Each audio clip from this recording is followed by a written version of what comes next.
Hello, everybody. Hello, everybody. How are you? It's us. We're here. Is We our are audio here. screwed up? Yeah. Can people hear everybody? I'm waiting for something to be buggered. Probably. I don't know why. It just hates me. Yeah. Well, you already couldn't hear me. Maybe that was it. Yep, that was already the worst part. VJ's online. Hello, Mr. Morph. VJ, With your morning. crazy Frozen early morning. Australian you. Michael Snap did. I don't think I've remember seeing Michael Snap before. Hello, Michael Snap. Welcome aboard. Lead singer of him. Who else have we got in today? We got Brian Lovas. Brian was first to post today. It wasn't Matt. I'm assuming Matt or Loz or Into Glory Hole were sick. Although it's not their bedtime yet, so maybe they'll join us in half an hour.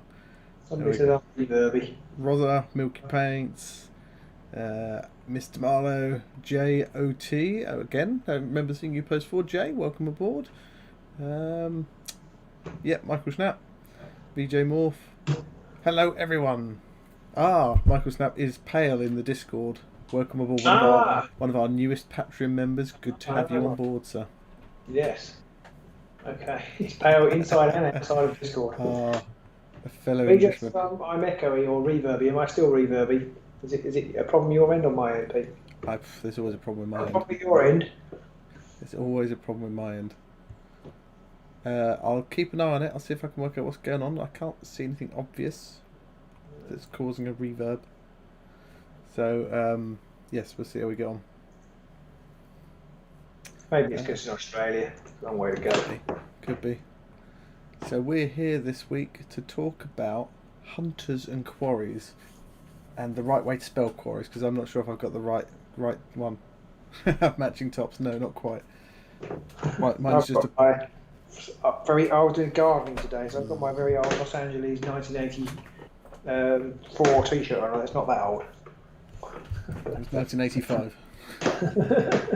I got it prior to the London Olympics, when the London Olympics were kind of in the future, sort of 4 or 5 years for the London Olympics. Of course, they were now 8 years ago. so there you go. It's just amazing how long ago stuff was these days. It's just crazy. Yeah. But JOT didn't pop on tonight with his rare opportunity to listen to us, to hear us talk about shit like this. But yes, he did. Probably did. He's going to be disappointed. That's how we roll. So we're here tonight to talk about Hunters and Quarries. So, only one of the. He was one of the gladiators. Hunter, ready. Yep. And there was Wolf. Wolf was like the geriatric gladiator. He was like 4'2" or something, something like that. I'll never forget watching an episode of Brass Eye where they got him to do a talk about some made-up thing, and they got him to do this serious talk about it. It was just hilarious to watch him giving this very serious talk about what was, if you actually thought about it for a few seconds, absolute nonsense. I think it was about a drug. It wasn't the I'm talking nonsense one, was it? Sorry? It wasn't the I'm talking nonsense one, was it? We did I'm talking nonsense. No, this was there was nonsense. I love that one. Yeah, that was brilliant. Yeah. This one was about cake. Yeah, Milky Paint said, was it about cake? I think it was about cake, which is a tablet. And I remember having this tablet that was massive. And they go, this is the actual size of cake. Can you hear yourselves talking? Oh, dear. Right, anyway, rather than mixing on other people's talented comedy, let's get on with some of our own. Let's do it. Cake. It's a made-up drug. We'll just do the whole sketch between us. Oh, it's brilliant. But anyway, we digress already. Christ, that's got to be some kind of new record for us. So we're here to talk about Hunters and Quarries, and what do we think about them? Do we think they're any good? Quick hands up in the comments from everybody whilst we start chatting. Thumbs up, thumbs down. Yes, they're great. No, they're shite. Which one do you reckon? I think Robin does sound a little bit slightly reverby tonight. I don't know if that's just because your microphone's not very close, or maybe you haven't got your rate. My microphone I've left down by my knees. There we go. Is that better? Now you don't have knee audio from yes. Yeah, it must be. I'm talking out of my knee again. Or something like that. There we go. Is that better? My wife says something like that. It's somewhere down there anyway. It's knee, thigh, something around that area. Yeah. So we've got a thumbs up. We've got a couple of thumbs down. Anybody else want to weigh in? Marlo's been very decisive. Thank you for getting off that fence, Marlo. Yeah. Is there a fence? We need a fence emoji. We do, yeah. VJ's got the right one. What? Yes, it's a bit like that, isn't it? I figured we would probably be best placed to look through some of the cards and see what we can find on our delvings and see. Did you have any notes, Robin, that you've made for tonight? Well, I have. I can't show you it because it's on my other screen. I've got digital notes. I cut and pasted out of UWB. Yep. Best card finder ever. All the different quarry objectives and gambits and things, and put them in a nice document. And then now I can't read it because it's so small. But never mind. Okay. So, did you want to start talking about some things or did I mean? No, I'm happy to let other people talk this evening. Well, this is going to be awkward. So we've got some thumbs up, we've got some thumbs down. I feel JOT's put, he honestly feels the whole Hunter Quarry thing was only invented to give Hrothgorn something special. I do wonder about. I mean, let's talk about the elephant, or rather the ogre in the room. Because he's the ogre in the room, isn't he? He is, yes. So let's talk about him first, I guess. I think it was a mistake from GW to give him that ability, which just default makes everyone a quarry all the time. It kind of skews everything, and in some ways it's not the best place to start because we almost need to discuss the other stuff first. But we're on it now. But yeah, it kind of skews everything. And I mean, the classic example was they had to ban Hunter's reflexes because of the interaction with him, and it just makes. There's a few cards. Well, my main one is Triumphant Hunt, the objective where you have to take at least one enemy quarry out of action, and that's a universal card. He's the only one who can reliably score it because of the way they've FAQ'd other things. And it's quite a good card, but it's an example of where his ability just gives him access to stuff that nobody else, it's not worth anybody else taking. Yeah, because without knowing your opponent's going to take that quarry or take advantage of that quarry mechanic, there's just no benefit to even risking it. No, I mean there are more and more. Well, more and more. There are a lot now. Now it's all the cards out. There are an awful lot of good upgrades which make people quarries. Yeah. So I think you can safely bet that they will be being played.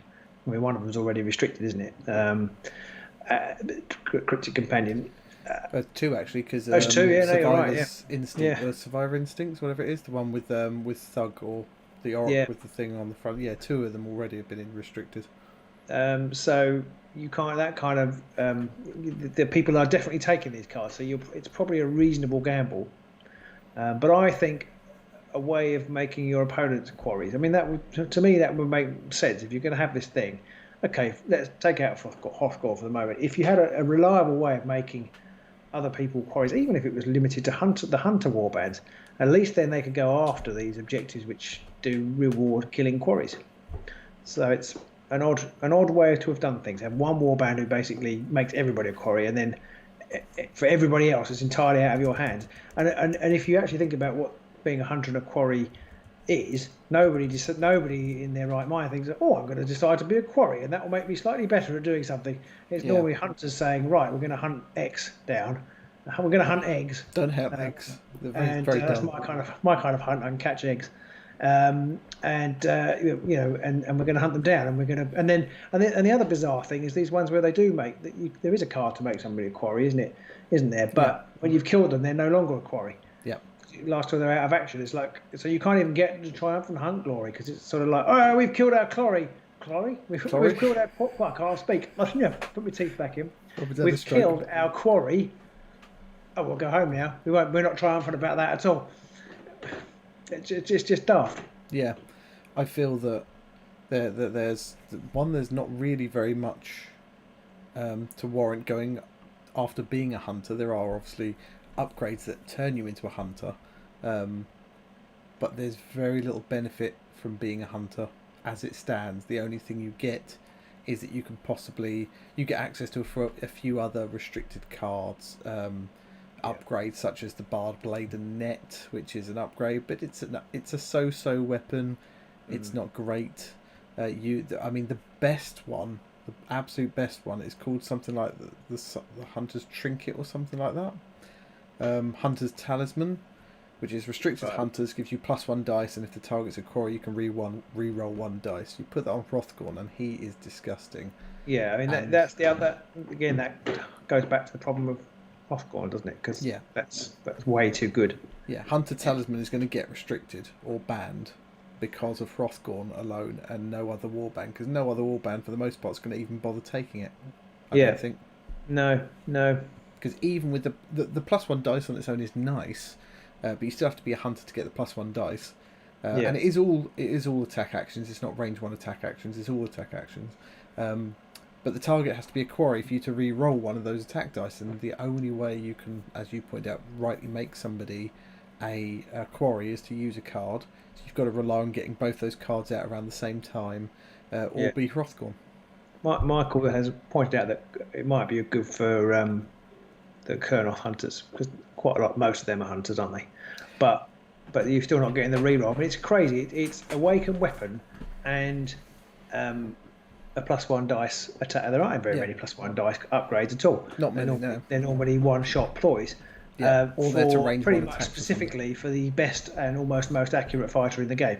Yeah, because once he's inspired, he's rolling 3 hammers, I think, already. So it's just, it's insane. Oh, and Ripper. It would be good for Ripper too, yeah. That's why it's going to get banned. I think you're right. Or I should be taking it in my forthcoming Rippers deck, because it sounds great. I mean, it on its own is, when you're Hrothgorn, it's a no-brainer. If you see a Hrothgorn player who hasn't got that card, you've got to question what they're doing in life, because it's a must-have, blatantly. And for everybody else, it's just there's too many other things you need to get out to be able to turn people into quarries to benefit from it. I mean, the +1 dice is nice, so maybe it's useful in that respect. I think it's worth including in if you've got a lot of hunters, I think it's worth including. I would put it in a Ripper deck because it can go on everybody, and +1 dice is not to be sneezed at.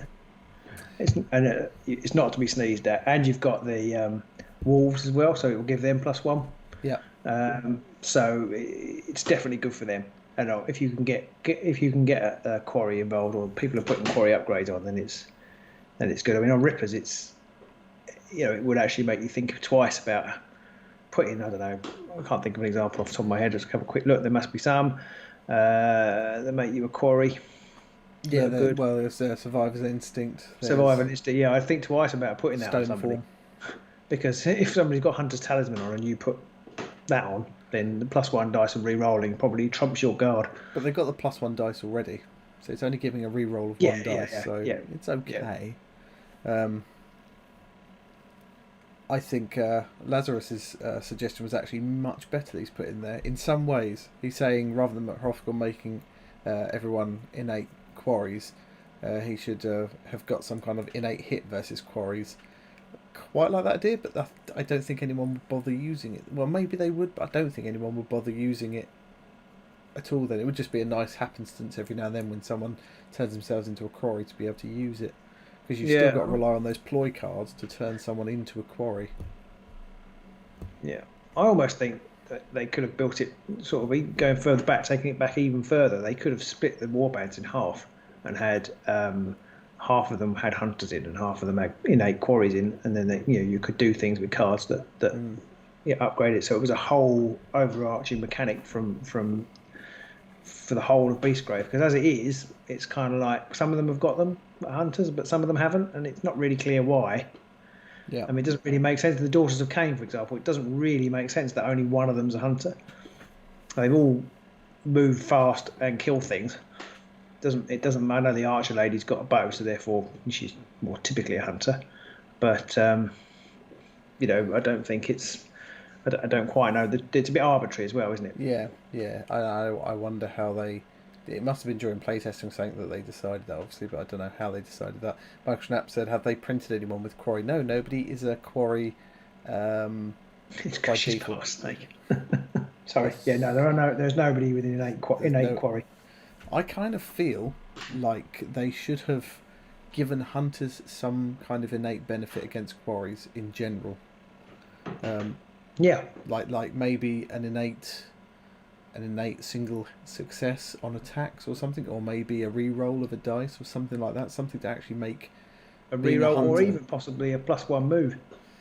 Yeah, maybe something like that. They were, you could go after them. Yeah, something to make it worth being a hunter and going Yeah. after a quarry, and something that makes being a quarry more of a risk.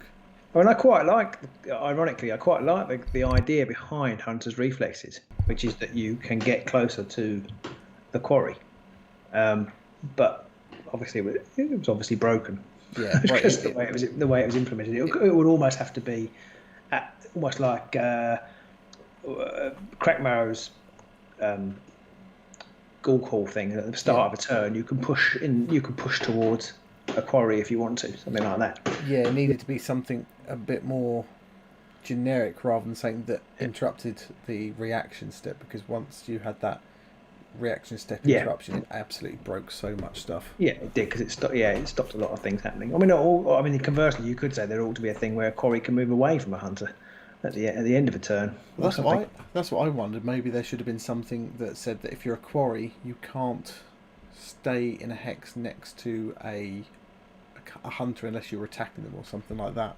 So if you weren't going to attack, you had to move them away from the hunter, or you had to end your move in a hex that wasn't next to a hunter or something like that. I don't know.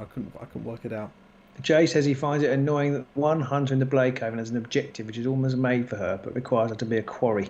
I can't remember off the top of my head which card you're referring to. I know. I think I know the one. It's a Morgwaith specific one, isn't it? Well, it would have to be. She's not the hunter. Kyrie. Sorry, not there's one that says leader rank Coven. or Kyrie, take somebody out of action. Sorry, I just meant the Morgwaith's warband. There's a Blade Coven specific one, I think, which requires them to be a hunter. But yeah, it also doesn't make any sense at all that you can be a hunter and a quarry in some respects. In other respects, I guess it does. The hunter might also be hunted by somebody else, but it just seems weird to me that you can be both a hunter and a quarry. Absolute Stillness. Ah, yes. That's not a Daughter's specific one, but it came in the Daughter's box. Yeah, it did. I can't remember exact wording on it. That's the first card on my list, which was right at the top. It says a friendly quarry is holding objective. That's right. Yeah. That's odd that it has to be a quarry. It doesn't. I suppose it's supposed to symbolise you're keeping very still. Yeah. I guess. Now, the other thing. I think I prefer, as has been discussed so far, the idea that hunters get an innate success against attacking quarries or something like that, which then means when you put those quarry cards that stop you from being pushed or stop you from being targeted by gambits or stop you from or put you on guard, all those kind of things, it comes at a price then, or your cryptic companion, stuff like that. It all comes at a bit more of a price because the hunters are going to be a bit more effective at taking you out. Somebody did mention further up is, do we think that, I think it was Youngjin96 said, do we think they've tried to tone down these types of mechanics because of the tomes and cataphrane relics? And I do wonder if there has been a portion of that, and I do think that maybe it's because they're just starting to get a bit better at working out game balance. And the first season, obviously, they had very little idea on what they had done. Obviously, they had some in-house play testing, but not masses and masses like they get once they release a season. And I wonder just they're starting to get used to and getting better at levelling off cards and having benefits correctly sort of played off against weaknesses and things like that. Yeah. I mean, I do. Then he goes on to talk about the reverse power play, but do differently. You see that in the objective thing design with the things like set the tempo and. I can't remember what it's called. I haven't got that on my list. But the one where you have to get 5 surge cards by the end. Oh yes, aggressive strategy, is it? Yeah, those kind of cards. They're much harder to score than combination strikes. So I think that's definitely a good thing. I don't know with these. I mean, I haven't seen, because the thing is, there haven't been very many big tournaments to know what if there are any sort of broken builds, because I think the Lost Pages seems like it could be in danger of going the way of tomes, but I haven't heard that it has. If you know what I mean, I know somebody was saying on our Discord that somebody made a Briar Queen Lost Pages deck, and if you were long ball, you were basically stuffed. Although you don't get masses of glory for it, do you? You get 1 glory for each page, and you've got to put like 6 upgrades into it to get 5 glory out. That's the same as the tomes though, but it also Well, the tomes you doesn't. could get slightly more, couldn't you? But I don't. But the tomes had a lot of other benefits, whereas the spells don't really feel to me like they benefit you very much. No, some of them are. Well, I don't know because the tomes there were a couple of good ones. Yeah, yeah, The pages probably aren't quite as good as getting yourself a glory, or I can't remember what the healing was. There a healing one, or +1 wound or yes, something. yeah. There was one that gave you a So they're wound, nothing quite that good. But IR has lost whatever it is that instant shield. shield. Instant shield is pretty Yeah, great. yeah. That one's not too bad. But you've Yeah, got to pass a roll. You've got to cast a spell first, I mean and then you get the dice. they're Not even obviously dice, just reroll. they're obviously better in the sense that they're wizard restricted, whereas you could put Yeah. the tome on anybody. Which in some ways I dislike because it means that immediately there's a method of play there that isn't open to 6 out of the 8 warbands in season 3, or however many there are. There's not many casters in season 3. That is true. Avatar of the Urgrove card looks better than Tomes and Relics. I would go along with that. Yeah. I think it's good, except my own. Well, I think that's okay. I was about to say my only reservation is that it's in line with what you're trying to do. So you're making, it's basically giving you 3 glory for doing something you want to do anyway. Most of those upgrades are pretty good. One of them a bit dodgy. Yeah. But I think aggro probably need that boost. So I think it's probably okay. I'm a bit worried that, and I've tried to, in some recent decks I've built, I've tried to deliberately steer away from going for the Avatar of the Urgrub because I think personally we're going to see that in almost every offensive build that comes out. Because it's like I get 3 glory, the Urgrub, because all the upgrades are good on their own. Put them all on one fight, it makes them pretty good. Yeah. And then you get an objective for scoring 3 glory for doing that. So Yeah. Matt says we're early. Matt very clearly said, just what do heck, Matt? So yeah, I'm just a bit concerned that we're going to see the Avatar of the Urgrub in every offense deck going, and then because of that, I think the Avatar, and Mr. Marlowe's beat me to the punch, I think either the Avatar Risen or one of the Urgrub upgrades will end up on the restricted list. Maybe. I think it's going to depend on how many flex decks it ends up on. Like I think it's not so much like if it goes on aggro, I think it's okay because aggro you've got a risk. But if you're using it on things like I think like the orcs and playing them at the back and just getting passive glory and then putting it on, it's just boring, isn't it? And it's not. It doesn't invite. I think if it forces people to play the way the game is not meant to be played, in a bit more of a what's the word I'm looking for? Less passive game. I think it's okay, but I think you're right. I think people will. I mean, it's great on the anybody. I mean, anybody you can leave in the backfield and zip about. It's really good. Yeah. I mean, I was always thinking about the Queen. She could almost play Urgrub and Lost Pages. Urgrub and Pages deck. It would almost be good, although you wouldn't want to get the Queen stuck in there if she's got all the pages. No, but she doesn't need to because you don't need to kill that many people because you'll get it 3 glory anyway. True. Just go for a massive objective grabbing sort of deck with a load of upgrades to slap on the Queen. Which is why it's I think it's a risk of being used and abused by people like Mollog or Hrothgorn and just sitting at the back, putting that on, and then not actually interacting because you don't need to. You can, especially Hrothgorn, he's got some quite good passive upgrade options like flipping objectives and things like that. And he's got the one where if you sneeze you get glory. The power card one. There's the score a glory, get a glory. Have some more glory. Some glory down the back of the sofa. Yeah, it's a bit like that. Yeah. So we've digressed a little bit, but it's interesting that Urgrub makes you a quarry rather than a hunter. Yeah, that again makes very little sense to me because it kind of feels like once you're turned into this Urgrub avatar thing, which is pretty bloody tough, you then become a quarry. That's not what I would expect. Oh, Robin has disconnected. Oh, Robin, that's not your best pose. Robin's pose is not the best one tonight, ladies and gentlemen. Hopefully everyone out there in internet land is still there. Do let me know in the chat if you can still hear me. Someone grab a screenshot of that one. That's Robin's pooing face, I think. So it's becoming a segment on its own. It is. I think Robin needs to sort his neck connection out quick. Hey, there's a Robin. Oh, I'm back. You didn't stop in your most flattering pose this week, I'm afraid.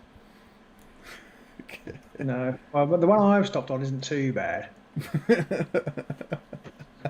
I can't see the other ones. Yeah. I can't remember where we got to, but I was mid jibber jab. So shall we have a look at some of the cards? We were disparaging the grubby head. Didn't make any sense. I kind of almost feel like if you put that many upgrades on somebody, they should become worse somehow, in some way. Like they lose all their defense dice or something like that. I don't know. To represent how much of a frothing, weird, creaturey, beastie thing you are. I don't know. Somebody asked about have we seen how many cards are in Durgasm, and yeah, 500 cards. 500. Which is more than the first season, less than the second season, more than the third season. So, Wolf Magazine, you forgot the early start. Never mind. We'll hopefully people will get used to it. Hopefully we'll be doing 9:30 starts. Yes. From now on. This is mostly because it's the school's back in session, and we don't want to really try and curtail the actual chat. About 90 minutes seems quite good.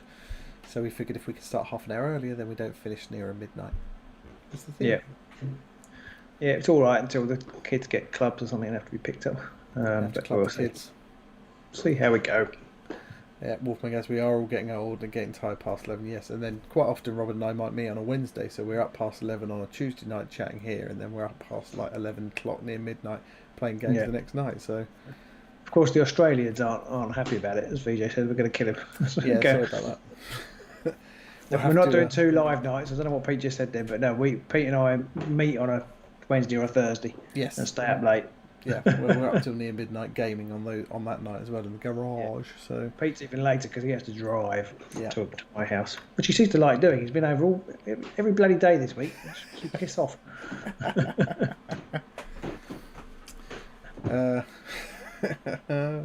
Yes. Hopefully, I mean, when the clocks change and we fall back, then hopefully that means Australia will be an hour later or something like that. I don't know. I think they change in Australia around the same time as well, though. But do they go the other way? Because they go into summertime, so does that mean there's a 2-hour gap closed? Oh, I don't know. Get up 2 hours later. That's a good point. I can't remember. What about that?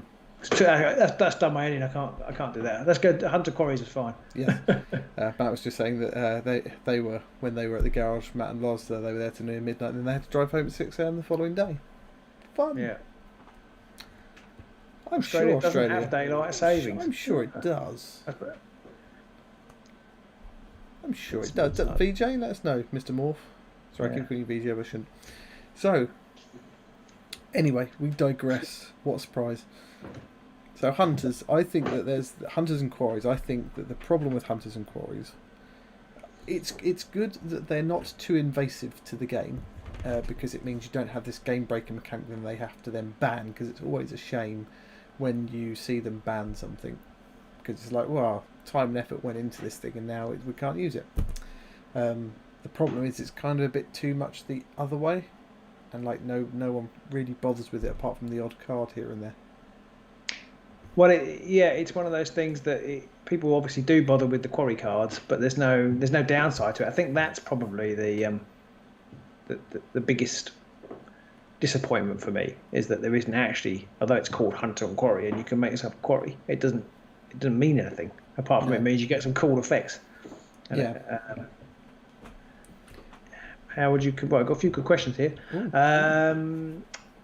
have a look. So, I think GW are going to push Hunter Quarry idea in season 4 and make something new? They don't really seem to carry stuff over. No. So I think it will get dropped. I mean, there might be the odd card, and saying there's the odd spell, but I think it will get dropped. Australia does have daylight savings, except in Queensland. Boom. And Hunter Quarry to spellcasting in season 2. Yeah, well, I think it is. They're comparable. I think spellcasting will be with the game forever, but Hunter Quarry could actually, I could see that could actually cycle right out. Although there will be people who are hunters. Yeah, I mean, but I do think the Hunter and Quarry is definitely much less invasive or important than spellcasting was in season 2. Yeah. Season 3 has seen a reduced set of spells and a reduced set of effective spells or interesting or useful spells. I'm sure Andrew Marlowe has currently got his hands over his ears and is screaming, but I think magic became less useful in season 3 once. It will definitely become a lot less useful once season 2 cycles out. Yeah, I think we might have to see a whole cycle of new spell cards or recycled spell cards, because otherwise, that's like as Wolf Manager said, that would impact a lot of season 2 warbands. So I think they'll do something. The gift pack this year will bring the magic of Christmas. Brilliant. Yeah, I think there will definitely be an aspect of that, and I think we will see more. Frozen just point again. out. Have you? No, you haven't. No, I haven't. I just pulled a horrible face on my screen. Oh, I see. So I'm really glad I didn't freeze on that one. As Youngjin's just pointed out, we've got Lizardman and Lumineth coming in season 4, so the likelihood is magic is going to still be there, and maybe we're going to see a boost to that. I do think we're still going to see Hunter and Quarry still in season 4. And the Slaneshi warband as well, of course. Yeah. So we're going to see a new kind of upgrade, butt plug. And I do wonder if we're going to see more Hunter Quarry stuff come out in season 4, or whether they're just going to sort of have a few cards here and there, but nothing massive, and then just let it sort of die down a little bit. It's still in Gur or whatever, isn't it? It's still kind of in the Beastgraves. So they could hang around for another thing. I don't know. But they're not quite in the Beastgrave anymore, are they? They've moved to the Durchasm. Oh, okay. Yeah, right. But it's still the same realm, isn't it? Yes, it's still in the Gur realm. Yes. So I guess that it's still a beastie realm. Yes. Yeah. Fight for your rights to party and all that. Okay. Yeah. So I mean, we've played a couple of matchups now where we've had just Beastgrave meta, where we've taken out all of the non-Beastgrave cards, and it is fun to see, or at least I found it's quite fun to see, that the minute you chop out all the non-Beastgrave cards, you suddenly go, oh wow, the choices are actually there's slim pickings going on straight away. Yeah. So I've quite enjoyed seeing that. Yeah, it'd be interesting. It'd be interesting how the new cards from the new expansion go as well. Yeah. Someone pointed out, I can't remember who it was. It was on the Patreon chat, but obviously when the new expansion comes out, when this single player mode comes out, there will be another 40 cards in there, and I wonder what that's going to bring, because there won't be any objectives, but there'll be upgrades and stuff like that. So it'll be interesting to see if they tie into the main game, because they're all going to be focused around single fighter stuff, obviously. Yeah, there could be some spells, I suppose, but then it means you'd have to use a wizard. Yeah, I guess one of the problems that stops them, and Jace Parker sort of commented on this a bit, where he says that he thinks maybe get a warband or two that still utilises Hunter Quarry, but probably only if it really fits the flavour. And I worry that if they do something like that, they're gonna, if they have a warband that's big on being a hunter or something like that, they'll have a similar problem with Hrothgorn, where their main thing will not be very good unless where was I going with this? They're only going to be good if they can guarantee their opponent's going to be quarries, for example. So then they have to come up with some kind of mechanic like Hrothgorn's mechanic, and then you end up with that slightly broken sort of Hunter Quarry thing going on. So I don't know what they can do with it, really. But I mean, Matt said there is some benefits. There are detrimental effects of being a quarry. Is there actually? I kind of think now what there is that actually be bad for your quarry. Obviously, people can score triumphant hunt against you if you've got quarries. Yeah. I mean, The beast is slain, and that's just a leader or quarry. The hunter hunted. I mean, the hunter hunted is the flip that's one, the isn't other it? way. Yeah, that's a quarry kills a hunter. Yeah, So, yeah. um, But that's quite hard. That's hard to justify taking at the moment. I think that's nearly pointless in taking, because if you end up coming up against a season 1 or 2 warband, you've zero chance of scoring it. No, and most And of the other ones as well. I most mean, season it's good 3, against rippers. yeah, you've got Rippers, you've got Hrothgorn himself, you've got some of the Beastmen, some of the Scarce Wild Hunt. There's not many others. There's not many other hunters around. There's like the odd fighter here and there. So there's not masses. So yeah, I do worry about that. Head of the hunt, score this in invaders. There's at least one survivor-friendly quarry. Oh, that's the quarry objectives. Sorry, I'm looking at the wrong ones. Young says that he's still sad about the only inherent combo in the whole game being on 2 health, 1 dodge, elf. Which, I mean, yeah, but if you get her working, she's immense. yeah, if you get her inspired, she goes up to 2 dodge. The damage goes up to 2 damage on the 3 sword initial attack, and that can start to make a difference. But it is only on 1 fighter, which is a real letdown for the whole combo mechanic. It is, yeah. Combo is even more underpowered than Hunter Quarry, isn't it? Yeah. But again, maybe that's okay, because maybe it could be too good. That is true. The ability to get 2 attacks off is immense, and you don't want that floating around all over the place, because it's almost a bit like a ready for action. I mean, if you could make it easy, then think of like Hrothgorn or the Aurochs. That's true. With, doing one of their big attacks and then sticking on finishing blow. Yeah, just smashing people to pieces. Yeah. Some more I haven't seen the Skaven one. I assume you can do some sort of horrible Black Hunger combo type thing, can you? There must be something in there. Jace what is it, Jace? Can you mention it? I know it's putting the Black Hunger on the Hungering Skaven, and it's but what else is it?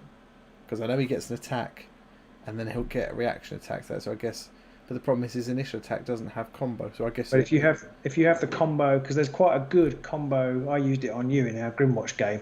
There's quite a good combo upgrade. It's 3 swords, 1 damage, but all you need is the hit, because then you can do the finishing blow after it. So you've got 3 swords as long as you hit. So if you've got +1 to hit as well, as long as you hit, and then you can use finishing blow. It's pretty great. I think I might keep playing the Blade Coven with combo, just because it's really good fun. It's not very good fun against small warbands, but against big warbands, it's just really hilarious fun. Opening strike and finishing blow. There you go. Yeah, that's why I played that in the forthcoming Grimwatch versus Blade Coven game, which I think probably is certainly the game I've enjoyed most this year. Yeah, I'm trying to think if we've had any other games that we've played where we were like, that was immense. And I think we did have 1 or 2 when we were playing digitally. We have had games, but this one was just, I think it might be because I got so badly beaten the week before. It was sweet having a game that was just really close and exciting and went down to the wire. Yeah. It's always nice when you get a game and it's almost down to the last glory. When you're looking at both sides, you're like, I don't know who's won this. We are actually going to have to count here because we just do not know what's going on.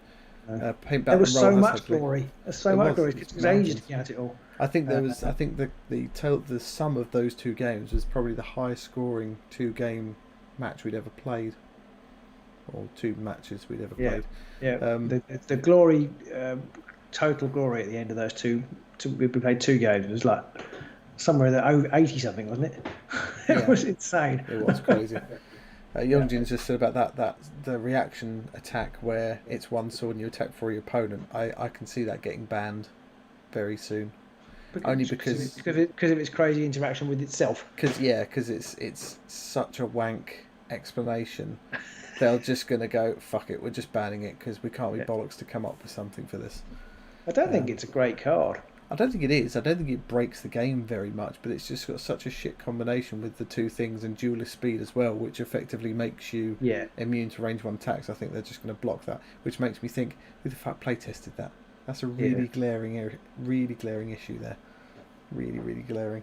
But there we are.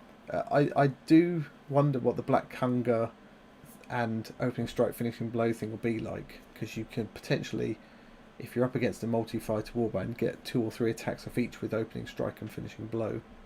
Could be quite nasty, but at the same time, you've got to get 3 upgrades out and all on the same Skaven before that'll start to do anything.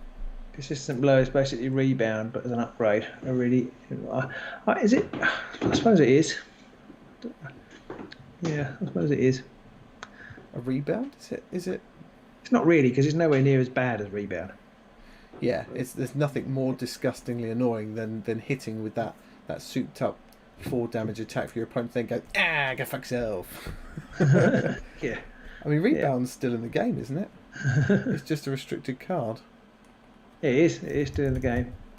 Which, I mean, once Beastgrave, once Nightvault rotates out, obviously it won't be available anymore at that point, because it's it's in the expansion pack, isn't it? So it won't rotate out.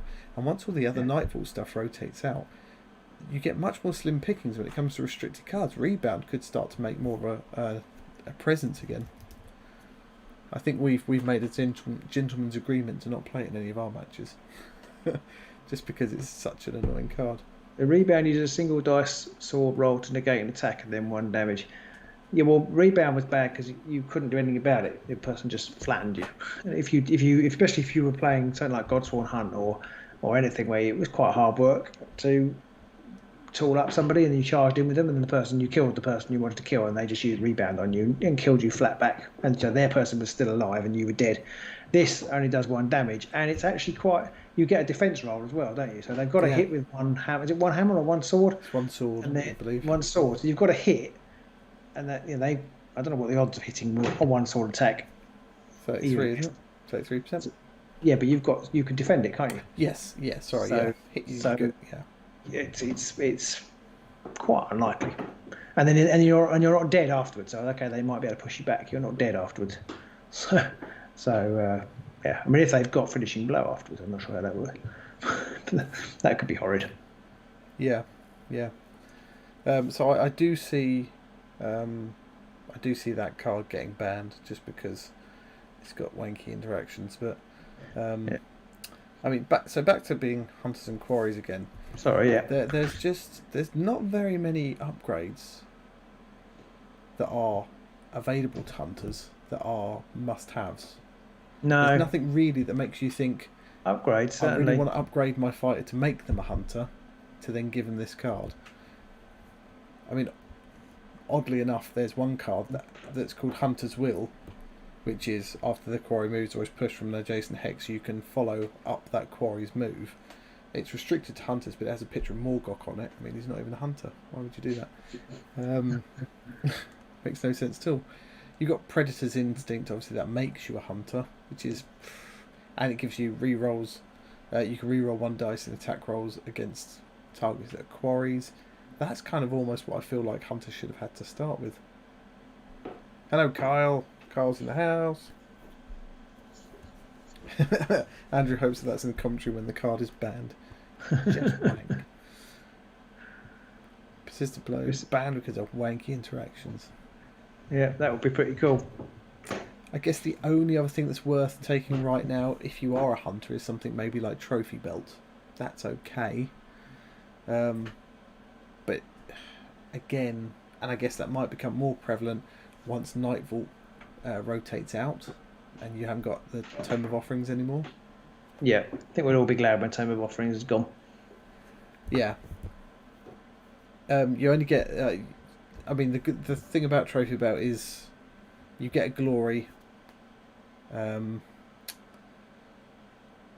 get a spent glory if you take a fire out of action. You get an unspent glory if they're a quarry. So it's good either way. You're getting a glory regardless, but it's slightly better if you're a quarry. I think it'll only come into its own once Tome of Offerings is gone. Yeah, I mean that's actually a reasonable implementation of the rule. So it's got an effect, which I think isn't a bad effect. I mean those multipliers can be nasty on certain players, but I suppose that's part of the game, and aggro does lag behind aggro does lag behind some of the other play styles, I think, or out and out aggro does. So I think they do need the odd boost like this. I mean, it can be horrific if they've got Tome of Offerings and Trophy Belt on. But then you get a slightly better bonus if you are fighting a quarry. That's kind of how they should all be, really. The problem there, of course, is again that slightly better bonus is magnified when you're Hrothgorn. So, look, everyone's a quarry. Yeah, exactly. As Simon said, Hrothgorn is the king of the trophy belt. Rosa just said, "Yeah, absolutely right." So that's why I think we said this in the Discord chat. It needs to be something like Hrothgorn does either he does something at the beginning of the turn and can choose one person. He gets it for free, like Crackmarrow can choose one fighter on the board and say, right, they're a quarry. Yeah. And possibly even he could do that 3 times and make 3 quarries over the course of the game, or he uses an action and makes everybody a quarry for the rest of the turn or the rest of the game, probably the rest of the turn. But also quarry needs to persist after people are dead, which it does. It does if they've got upgrades on them. It does in other circumstances. It only does if they have an upgrade on them or it's Hrothgorn on the table. Yeah. And that's like it. So you're like, any of the things which give you benefits for killing a quarry, like unless it's instant score, it's no point in taking it. There is Victor's Experience, but I don't think anyone ever bothers taking that. That's the one where you get an upgrade that you can play for free if you take an enemy fighter out of action. You can then put that upgrade on and make your fighter a hunter. But again, is it worth taking that upgrade just to make you a hunter when there's not really much else that gives you the ability to be a hunter? I don't think so. Andrew's read interesting. He gave me an interesting idea. He said trophy belt shouldn't work if you kill Navi or Turosh. Hardly trophy kills. How about trophy belt only works if you kill things who are got less wounds, more wounds than you. Oh, I like that. Otherwise, you're not showing off at all, are you? Like Hrothgor's like, I managed to kill. I don't know. I managed to kill a crappy ghoul. So, well, that's nothing. You're managed to kill Red Cap. Yeah. What do you want? Everyone kills Red Cap on a normal daily basis. Exactly. Whereas if Red Cap kills Hrothgorn, that's worth putting on your trophy. Yeah. Maybe it should be like. Maybe you should get the glory. You should get the glory difference. There's a crazy. I think maybe it should be that you. What's the word I'm trying to think of? I say glory difference, a wound difference. So if Red Cap kills Hrothgorn, he gets 4 glory. 4 glory. I think maybe it should be that you get the glory if the fighter is at least a 4 wound fighter, something like that. Make him worthwhile. Yeah. Make it that would be a better card. We're inventing cards tonight as well. Yeah. Well, we're just trying to come up with ways that they can make hunters work, basically. Yeah. Yeah, although couldn't be a hunter one, could it? Because you couldn't turn Red Cap into a hunter. Well, I mean, actually, he could be a hunter, couldn't he? Yeah. But he's got a bow. Rosa says Magor return when Tome of Offerings rotates out. I mean, it does give warbands like Magor's, who have a innate Tome of Offerings, maybe a bit more of an option. Yeah, I almost feel like those cards. The part of the problem with those cards, like Tome of Offerings, is the fact that you can double up on them. That makes them much more powerful. I think they possibly don't need restricting. Maybe Tome of Offerings, because that is really good, but they possibly don't need restricting in the same way. But when you can put three on them, then it starts to get a bit. Then it's a bit nasty. Yeah.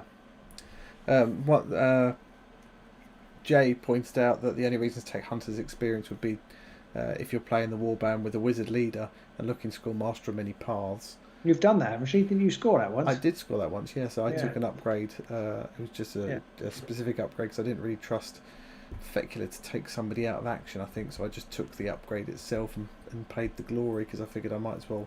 And that's the other thing. If you take the upgrade like, I can't remember what it's called, Predatory Instinct, it just makes you a hunter. And you also get the reroll against quarries if they're around. So yes, I did. I made Fecula a hunter and scored that. But again, for 1 glory, it's not that massive, really. I like the fact that they've been trying out things like Hunter and Quarry and combo and poisons. I just feel like I would have rather they did one thing and do it well rather than the alternative, which is, about 4 or 5 different ideas and they're all just a bit crappy. Yeah. Yeah, Jason said, yeah, well, that's, I think, sorry, I'll be reading the comments and not, I need to respond to you. Yes, I think so. But I think they have to be careful because although we want everything to be great, if everything's great, it becomes overpowered. And I think they have got the balance right. I don't feel like the Hunter and Quarry mechanic is over, apart from Hrothgar. I don't think it's overpowered, which is a good thing. Yeah. I mean, there was an argument to say that, again, it was a warband construction point at the end of Nightbolt. Magic was too powerful for one warband in particular. You could have argued that it was easy to score, and then again, you haven't got that with Hunter and Quarry except for Hrothgar. Yeah, I think, again, I think I said this near the start of the show, and I've said it before. I think they've made a mistake in making Hrothgar make everybody a quarry. It just it breaks it, and now they can't use it properly, or they can't enhance it or make it better without making Hrothgar exponentially better than he is. It's the same with when you boost Eyes of the Nine, you boost Everyone else. No, but because I mean they're quite a good magic warband. But if you do that, you boost curse breakers just as much, if not more. Yeah, somebody said that Harjinder said that cycles and poisons are a big letdown. Poisons are a letdown. I've tried to play with them, but it's just not worth it. Yeah, it's one of the poisons especially. Some of them are okay, but there aren't enough of them that are good enough that it's worth taking the upgrade, the objective for it. And then if you're not doing that, you've then got to question, are there better cards to take than the poisons for what you want to achieve? Yeah, Jason said, can we get a Season 3 Warband ranking video now they're all out? I feel like if we did that, it would be a ranking video based on our own opinion and zero facts. We could just rip the data off Well of Power. We could, but I feel like that would just be a bit cheeky, and that's what Well of Power and stuff do. Maybe we should just do our own ranking video based on just which warband we like the most. Which and are the best in. paint jobs? Sorry? Which are the best paint jobs? Yeah. Maybe we could just talk about, what bands we like playing the most, what ones we just like the models for the most, what ones we like the warband fighters the most. We have actually, we could do that for Pete and I have been asked to do a video for Tabletop Gaming Live online. Oh, yeah. Because as you know, we were going to have our big agents meetup for that con, but it's obviously been cancelled. But they've asked us to do a video or two for their online content. So we could do a whole massive garage meta from Eyes of the Nine upwards. Yeah. The only problem we will have with that is we don't have very long. We need to do something about that. We could just do Season 3 then. That's true. Yeah, we could. Maybe we can just do it from a new player's point of view. There we go. Yeah. It won't be very hard and fast on the facts. Maybe so much. Rubbish. Someone said that cycles were disappointing. Mr. Forthmars, yeah, I agree. I think the cycle cards were. Yeah, we had that. Somebody did that last week as well, didn't they? I think barely anybody knows anything about them. Yeah. Wormspat and Cycles is not as good as Orcs with War. I agree. No, 100%. Orcs with War is almost too strong. I can't. Yeah, they are crazy good with this because their cards, along with their abilities, detract from their weakness, which is not being able to get across the board and being a bit hit and miss with some of their attacks and things. The cards and the wild counters just help them completely obliterate that weakness. Yep. Jason says we could rank them on like how fun they are to play and how much you like the models. Yeah, we could totally do that. Yeah, I think we could do that. Maybe we make that our tabletop gaming thing, and then we can put it online obviously afterwards. Well, it'll be online because it'll be online. They'll release it online. Yeah, and we'll share it. Yeah. So maybe we'll do that. Good idea. Sold. Jace. Bam, and the dirt is gone. Thanks, Jace. Good idea. So I think Zelanzik. I don't know. Zelan. I'm just going to call you X. It could be Zelan the 11th, or it could be Shannon Chi, or it could be something else entirely, or something else. They said they've changed Varklav one at Roscon. I really hope they do. I really hope Roscon gets a Rata update and gets changed to either pick a fighter at the start of turn and they become a quarry for the rest of the game, or use an activation and make all the opposing warband a quarry for the rest of the round. Yeah. One of those two. One of those two will make Hunter and Quarry something which they could expand a lot more on, and then not have to worry about breaking everybody else. It's a bit like with Stormsire. They could have implemented something where they said whichever fighter casts a spell first is the only fighter that can cast spells for the rest of the round, or something like that. Oh. And then you'd have less utility, because once you cast a spell, one fighter, they've kind of put a target on their back.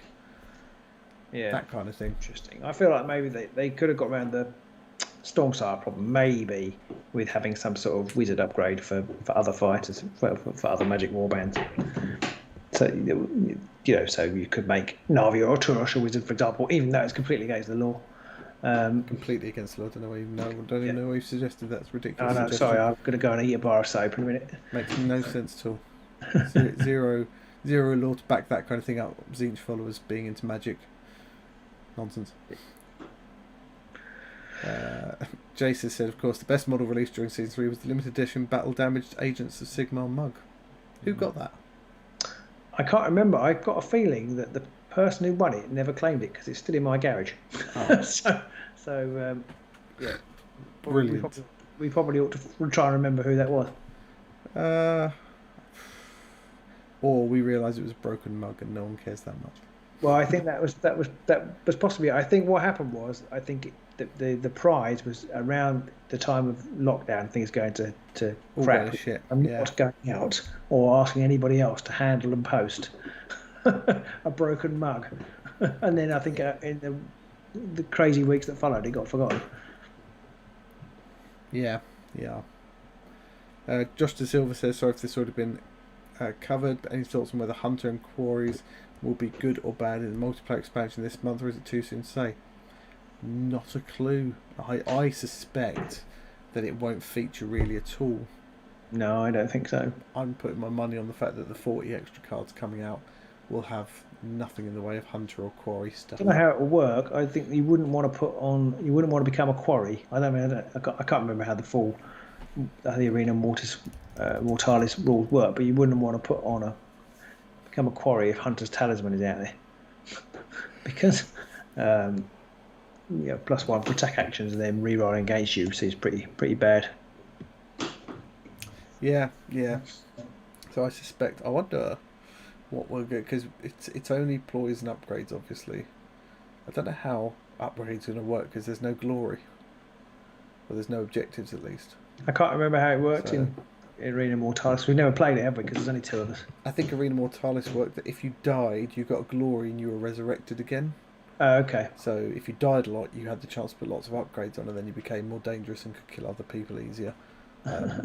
Was I think something to do with that. So I don't know if they picked a similar approach this time round. Yeah. Lazarus has said Magic is going to suck after rotation, only 9 neutral spells. I don't know if you were on at the beginning. Well, I reckon they're going to release a new pack of cards and have lots of spells in it. And also agreeing with lots of comments here about Nurgle and spreading disease. I think that would have been cool. Yeah, they should have had something. They did have a couple of cards that were okay. Like there was the one where you actually healed a wound if you went through a lethal hex. Okay. That was sort of handy, but you needed the card at the right time. Yeah. And there was the one where you could possibly wound people that you were standing next to. But again, that was only really useful if you were up against bigger warbands where you could be in contact with multiple models. So again, it was very limited in its use. The extra movement one is useful. Yeah, you've used that before. The extra movement one, that's pretty good. I think so. Just getting +1 move, which is all right. I mean, as there only moves, whatever. They needed some sort of poison type cards, but a disease. Yeah, something which gets worse as each round goes on, or something like that. We've got Element coming in the next diagram, haven't we? We do.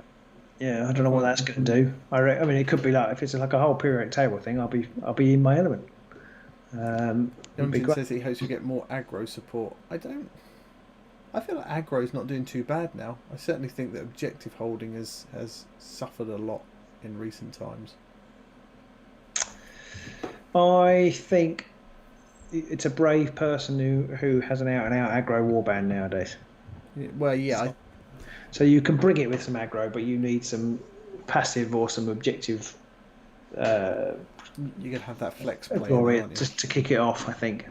Yeah. And there aren't very many good. And of course, this isn't the new cards. The immediate set of new cards are going to solve the problem. But you haven't got very many good aggro objectives, especially with keep chopping and things like that cycling out. There definitely needs to be a reprint of keep chopping, but make it range 1. Range 1, yeah, definitely, or maybe even range 1 and 2, but not bloody bows and pistols. No, because by the very definition, there is no chopping. No, exactly. Youngjin saw a post on one of Power Hold 2 Magor's objective deck. The look of disgust. It just feels wrong when you're holding objectives as Magor and stuff. But I think that there's going to have to be something like that, unless you start to go the route of things like the Avatar and going for all of those, not necessarily non-offensive cards, but not hold objective cards. You're just going to have to start going for a lot of just more generic flex type card upgrades. Yeah. I missed Kurgi there. I had a sudden different thing. Offensive cards, I think it could be. Fuck off. Just don't shower for a week. That's pretty offensive. And dominating now. It definitely isn't. Grimwatch isn't definitely. They've definitely been nerfed. They've definitely had some of their teeth taken out, but they've still got some good in them. But they're definitely not top of the heap anymore. So I like them again now. Yeah. Yeah. I mean, they still can score some glory. I don't know how they stack up against the other top tier warbands anymore, though. Yeah, I mean, yeah. I guess I can see them suffering a lot more against people like Rothgorn, who could possibly going around destroying loads of the objectives that they might want, and also with his ranged attack, he could just be standing in the middle, happily pinging away and taking out ghouls left, right, and centre. Yeah, definitely see him being a problem. Yeah. I think it's a good move. Yongjin said it's a good move that they took out faction cards. Or the restricted faction cards. That was a good move. Yeah, that needs to happen, and I think it really helped, because one of the things we've said before is it's hard for this game, or it's hard for people to game this game. It's hard for people to abuse it, because obviously if somebody comes up with a disgusting deck, anybody can play it if they've got access to all the cards. But it was still gameable in that you could be a warband that had unfairly easy objective cards or unfairly powerful ploys or upgrades. Barclay became too powerful. Exactly. So the fact that they've done that really shows that they are working to even the game out, and I like that fact. I think a lot of people might say, "Oh, I never used Barclay's ability more than once in a round anyway," and I think that's if that's true, then you'll be doing fine. You won't notice these things. I think people who these things were introduced to stop people who were doing it lots of times to abuse the fact that they could do that. It just makes it a bit more skillful, doesn't it? So you have to do, you haven't got the option. If you could do it as many times as you like, you've got the option to undo what anybody does to you. But if you only use it once, you've got to use it wisely. Yes, it makes it more of a risk. Wolfman Gaz quite like my Eyes Objective Destruction deck. Yeah, I was quite pleased with that. I think that's got legs. I don't know whether it would ever make a top tier top 16 tournament, because I think it's probably quite easily disruptable. But I think it would actually be really good if it became because 5 glory for doing it is very powerful. Yeah, and I think it would be good if it became, in some way, shape or form, a thing that could happen that people could play competitively with, because then it means people have then got to take some counters to it, which then dilutes other people's power decks. I think that's part of the problem. I feel like if the game has a problem, is that there were very few hard counters to anything. So you could just almost, whatever you were doing, you could almost take exactly what you need in your power deck without having to worry at all what anybody else was up to. Particularly for warbands like Thorns with Barclay being able to push people, you almost just do your own thing and it doesn't matter what other people play. But that being able to put an objective back if somebody's trying to destroy them all, if you're finding you're going to have to do that in order to not lose against those builds, then that's obviously less power cards to do your own stuff. So I think that's a good step. There needs to be more mixture in power decks of things to counter other people's plans as well as just fulfilling your own. Of course, problem is they do have them like Transfixing Stare. They restricted them and then people stopped taking it. Yeah, and Yongjin said it'd be amazing if objective holding was as good as in the middle of Beastgrave. I think trouble with that is I think that aggro still suffers some. Like you say, you can't really build just a pure aggro deck, but you can build a pure objective grabbing deck. So yeah, I'm not sure. I don't know. Have you listened to the I forgot what they call themselves? It's not called Chatting Crit anymore, but the Steel City Underworlds guys. They did a discussion of whether Temporary Victory was a bad card, and it ends up being just talking generally about the power of objective holding in the middle of Beastgrave. Yeah, it's a really interesting idea and a really interesting podcast, and they're talking about how they could design cards which work, because I think we've all found that at Night Vault and prior to that, objective things being at the end of the round were too. It was too hard. Yes. And so they needed something to give you some glory in the middle of the game, or in the middle of the game, surge glory. Yeah. But Temporary Victory was too much and too hard, especially with doubling out within the name of the king and things like that. I think that it was more the fact that they introduced too many different ways of doing that straight away. Yeah. Especially with Grimwatch, because they had the one where it would stand on either objective 1, 2, or 3. And there was I can't remember the name of the other card. The one where you have to hold an objective on your side and your opponent's side, and Temporary Victory, and in the name of the king and away. It just suddenly made it too good. Whereas just having in the one or middle two of swift capture. people were reliably scoring dug in. I'm not sure you can reliably score dug in now. I might be wrong because don't play very competitively. I think you're right. I think dug in maybe still a bit of a dead card. I think unless you're someone like the Thorns, maybe. But yeah, I don't mind swift capture. Yeah, I don't mind swift capture. I think it was more the fact that Grimwatch had their own version of Temporary Victory. Yeah. And they had the movement cards to help them score those, and they had Temporary Victory itself, and they had the one which enabled them to score it just by standing on an objective, and they had swift capture. It was just too much all at once, and nobody could counter that.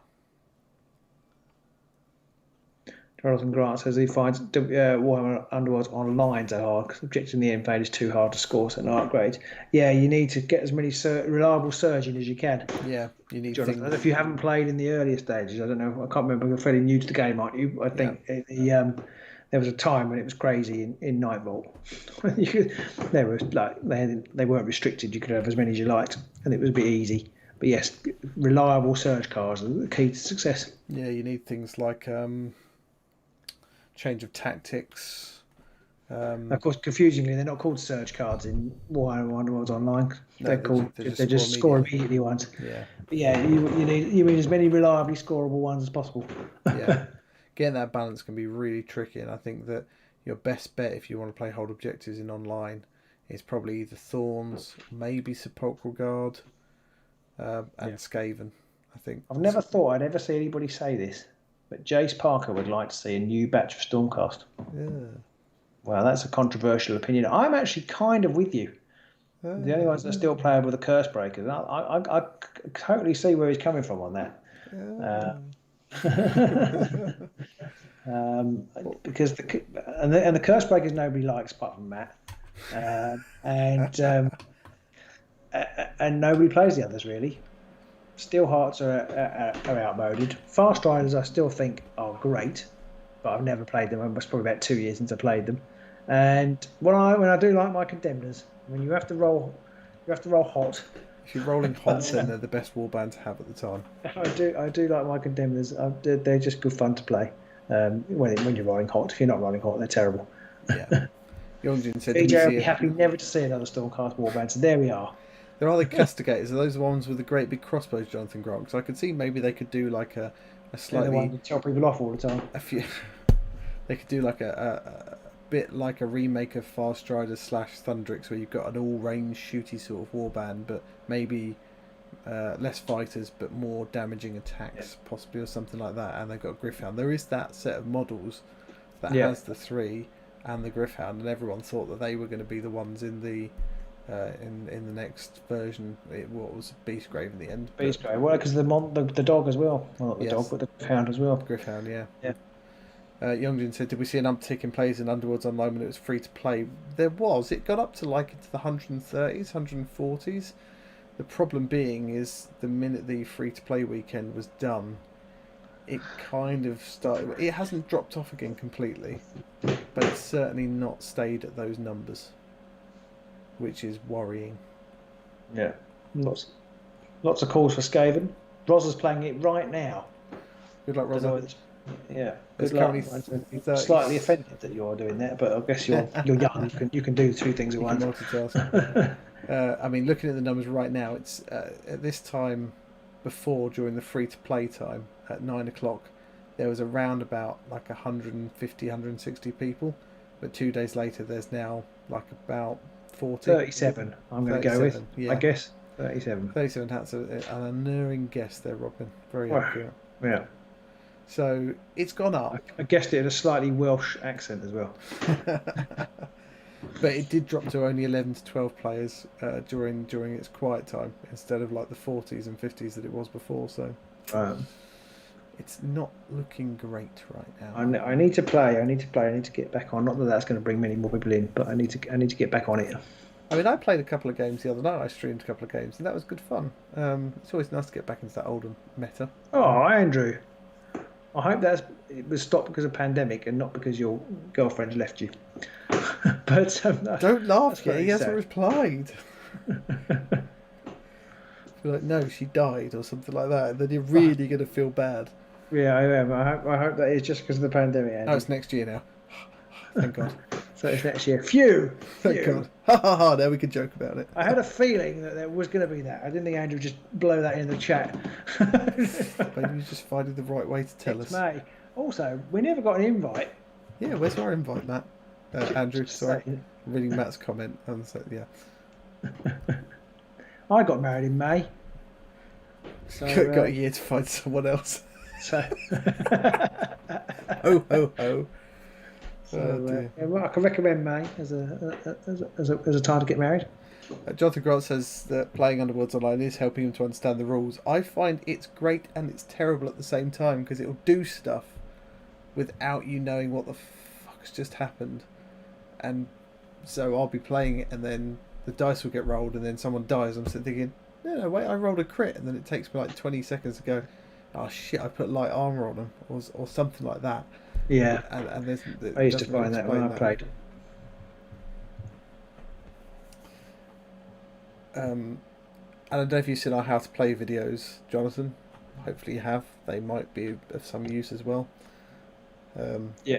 It does give the turn sequence. It does give you that bit, and it does force you to go through the. Do you want to play any cards? Yes or no. And at the end of the round, it's like score your objectives and all that kind of stuff. So. I was just reading Jack Varnum's comments. Yeah, so was I. It tickled me.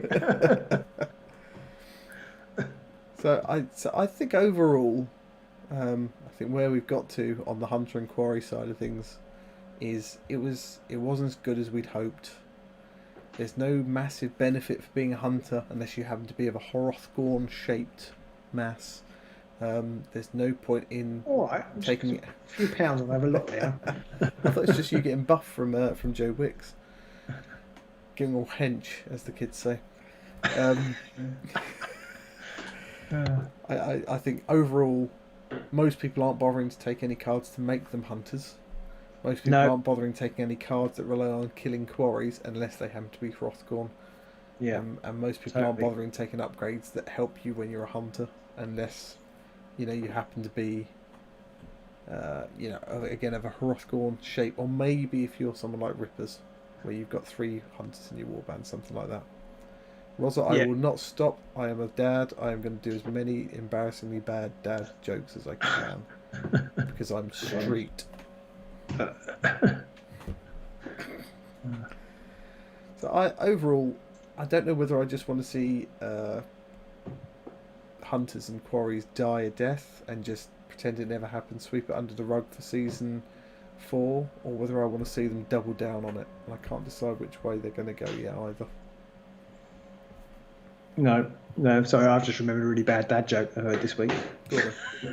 I'm not sure I can do it. It's one of those ones, if I tell it wrong, it won't be very funny. Oh dear. The pressure's on now, Robin. I'm trying to decide whether to tell it or not. I'm not sure I can. I think I've built it up too much now. You have now. People are expecting something much better now. Frostgorn essentially has about 20 in-faction cards because of that dynamic. I think you're right, Jack. I think because of what he does, he just makes it too good, or he can take too much advantage of it. And he can basically, they're only worth it for him. Yeah, and I think the only way they can really do anything about that will be to errata his card, and like we've discussed, make it such that he either has to pick a fighter at the beginning of each round, a bit like the Ghoul Cool summoning thing, or he just has to expend an activation to make everyone a quarry for that round, maybe. Yeah. Rosa says, if you want to be really embarrassing, say gang shit, but pronounce the I as an E. Does that mean we have to say gang shit? Gang shit. Shit, Clarence. Yeah, that's pretty embarrassing. I do enjoy embarrassing my teenage son by... That's the only reason why people do it. It's just to cause the embarrassment. If no one got embarrassed, we wouldn't bother making the joke in the first place. My joke is almost as bad as Andrew's, I've been looking for a new job recently. I came across a factory that makes mirrors. I could see myself working there. I've seen that one, yeah. I've seen that. My joke was, I'll try and get this right. Go. Did you hear about the 5-foot clairvoyant who robbed a bank? No. Police are looking for a small, medium, and large. It's so bad. It's so bad that it's good.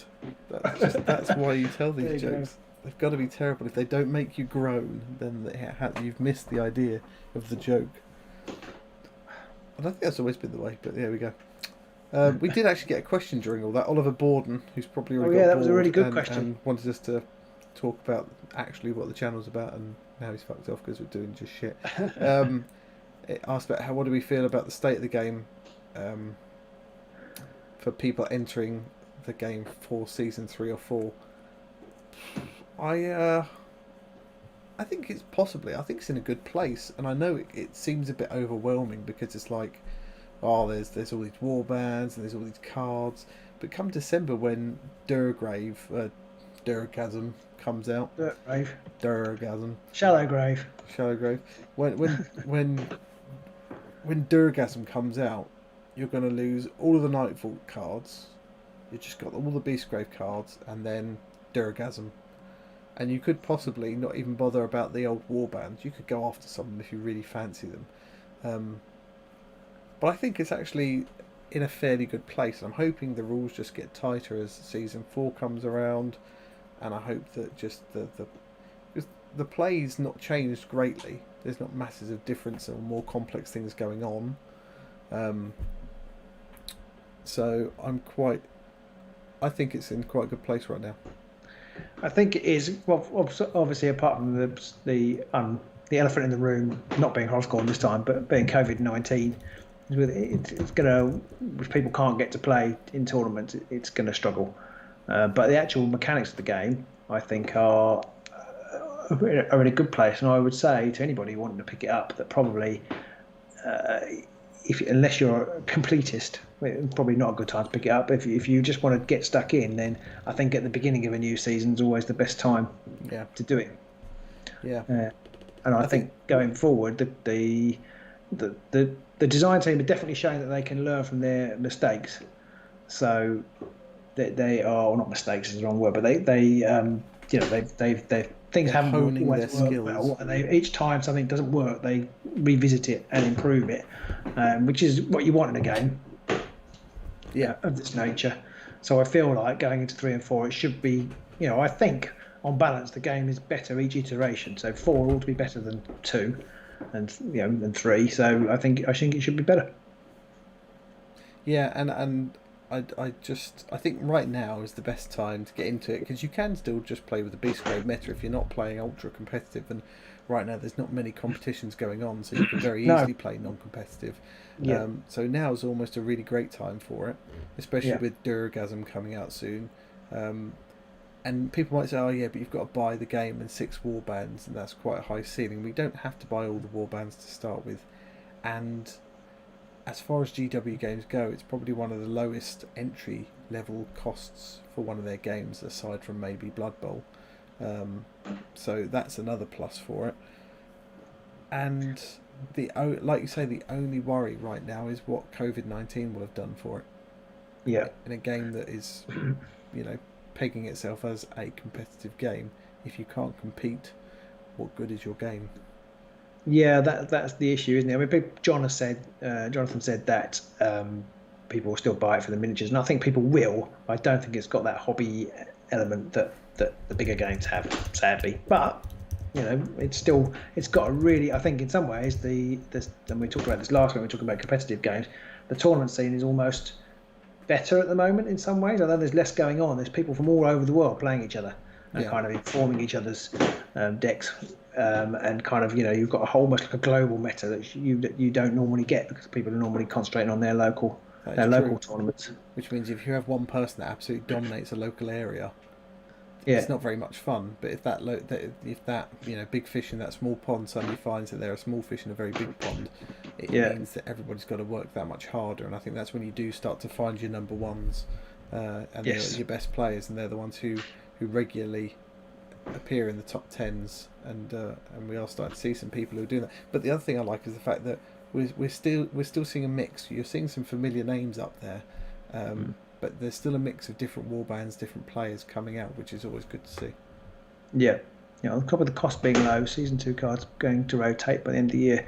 If you wanted to play at the most competitive level, there's only the Beastgrave stuff. Yes, exactly. Yeah. And the older warbands, you can still play them. So if you do get hold of Scritch or the Sepulchral Guard or something like that, you can still play those. You might find they're less competitive. But again, if you're not playing for the competitive side, you're just playing because you love the models or you love the warband idea, then it doesn't matter. Yeah. You can still buy the Gits, and they won't be able to, and they'll be rotating out, but you can get hold of the Gits because they're brilliant. Yeah.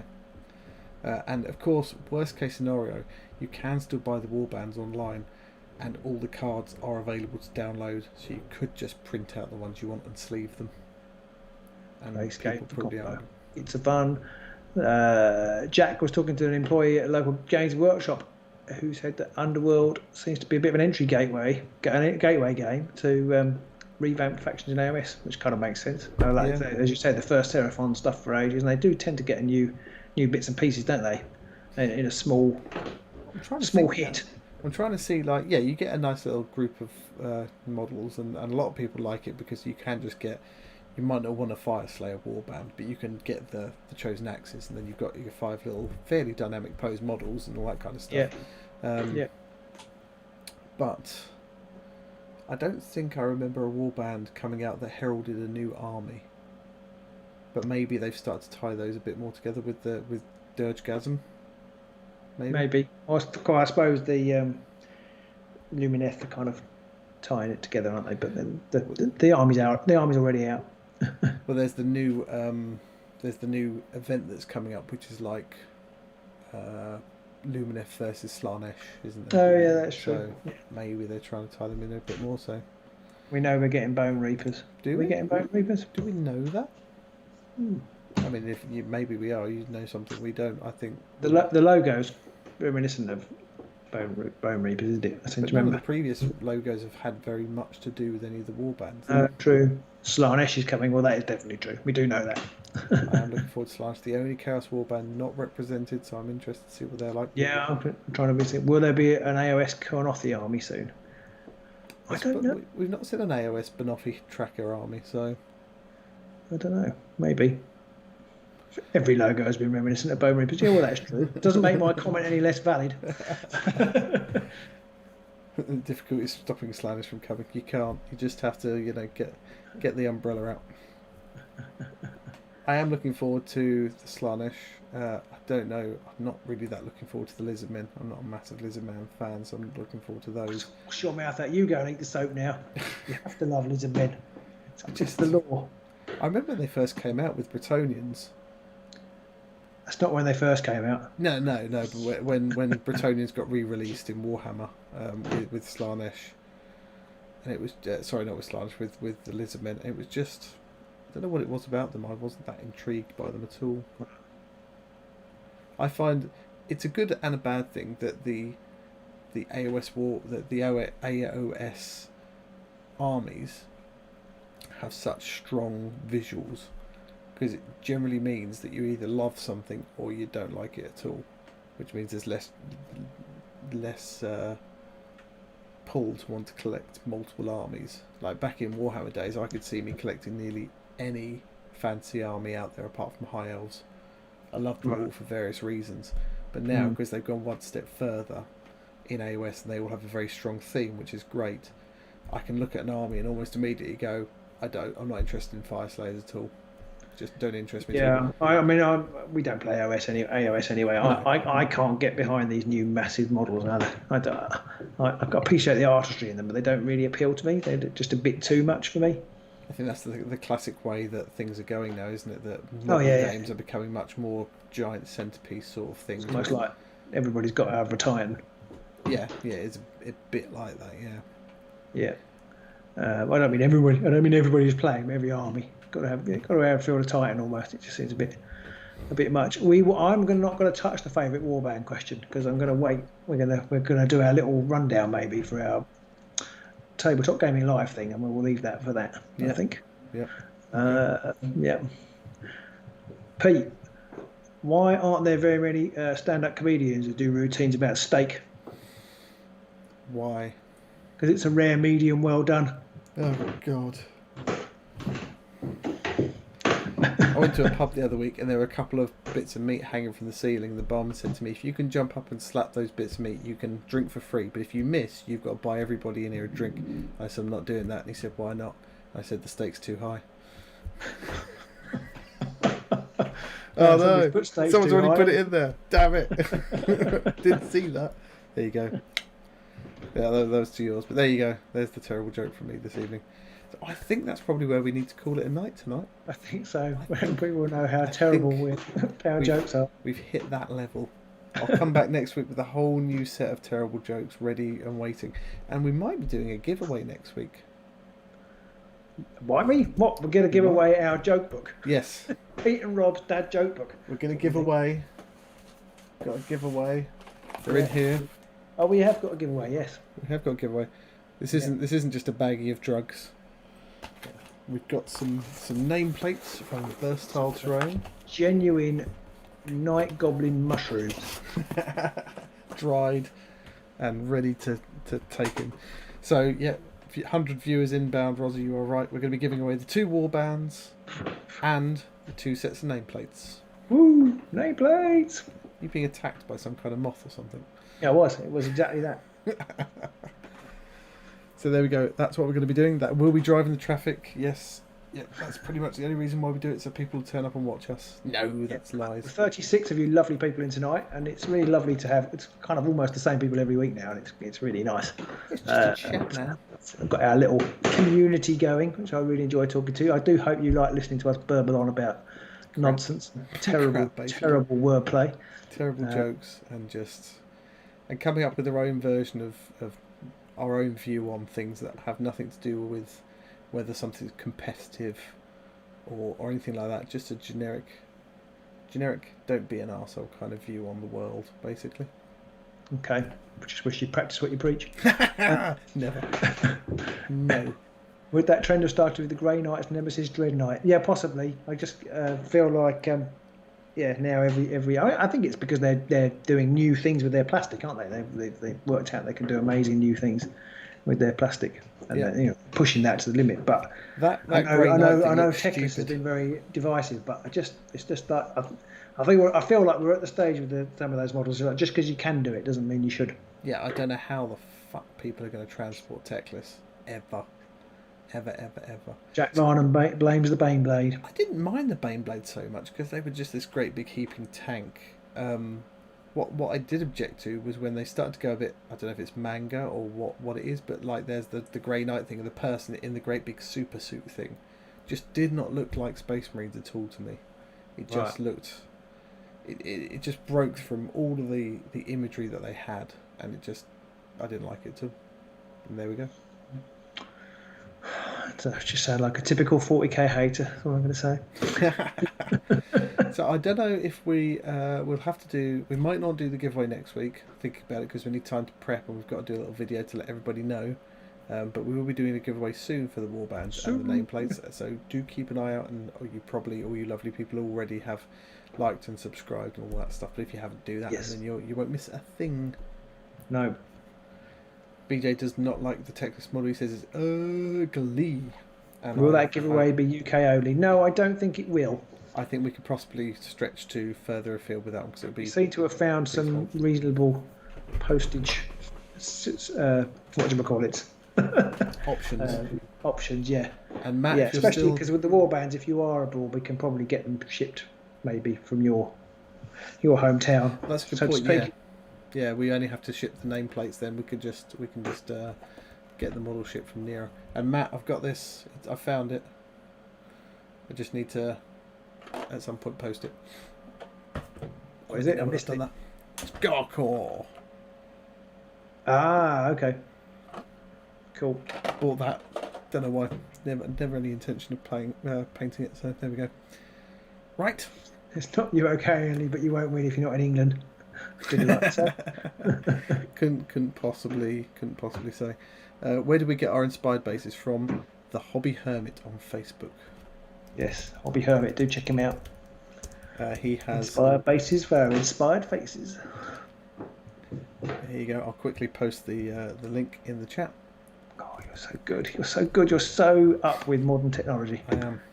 I can't do that sort of thing. All I did was Google the Hobby Hermit. That's not the point. You did what with it? You did what to the Hermit now? Ooh, he is brilliant. He gets it done pretty quick, and he's a top bloke because he spent ages during the initial phase of the COVID just spending all of his time printing PPE masks for hospitals and stuff. Yeah. And he only stopped because basically he got told by his local council that he shouldn't be doing it. Which is shit, because that's what this country's like. They told him he shouldn't be doing it. Yeah. Because he was making them look bad, or because I think because he wasn't licensed. Oh, okay. I'm going to say because it wasn't regulation. Something like that. It's like it's just a piece of plastic that you stick a visor on. What do you want here? And people. God, I better have a word with my mother-in-law who made our family our masks as well. I'm pretty sure she hasn't got a license. Get arrested. I think. Fuckers, making shit like that to help people out. What fucking arsehole does that, eh? Scum. That's what they are. Scum. Jack Varnum says, how many warbands do you all have painted out of 26? I think we have 26. In fact, we might even have 27 because some are 28 because some of them painted twice. But however, we did paint them all ourselves.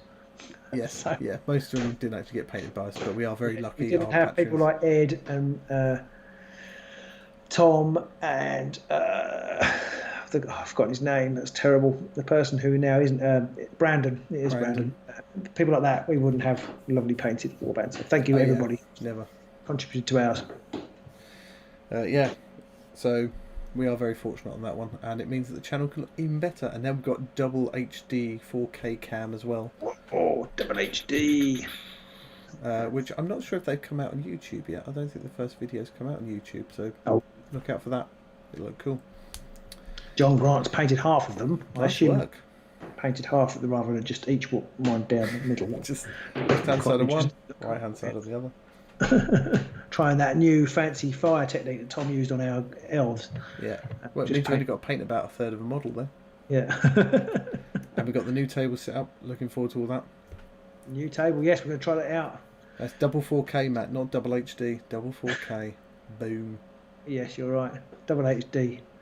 I just feel like there's a joke in there, but I'm not going to stretch to Jack Varnum says, can we use the lower quality ones on our faces? Thanks. Ouch. Ouch. That's just pain. But I did wonder about maybe having our HD cam set up on our faces when we were playing, and then you could put your faces up in the windows, the top corners, and then I realised it would never work. Ever. Because we move around too much, and because of sometimes how I have to cut the video, it would be like our head would be all over the place with each word in a sentence. I'm going to go to the left, and then we'd suddenly change shirts or something halfway through a sentence. So fucking weird. What do we say to our partners when when all this fancy equipment turns up? I just say, Pete's arriving with the dining table later.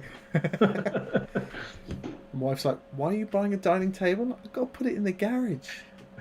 And then just get that look which suggests that Pete and I are moving in, darling. And then I get that look which suggests she just remembers that she regrets all of her life decisions leading up to this point. So we're going to go now. Thank you everybody for joining, for tuning in and taking part. And if you haven't, please do next time. Yes. Yep, we will. See you next week. And some exciting questions there. I'm not going to get into those now because it's just past 11. Yes, we haven't done anything with installation yet, but we are going to look into that at some point soon in the future. So there we go. Thanks, everyone. Thank you all for tuning in, and we will see you soon in the Beastgrave. Beastgrave.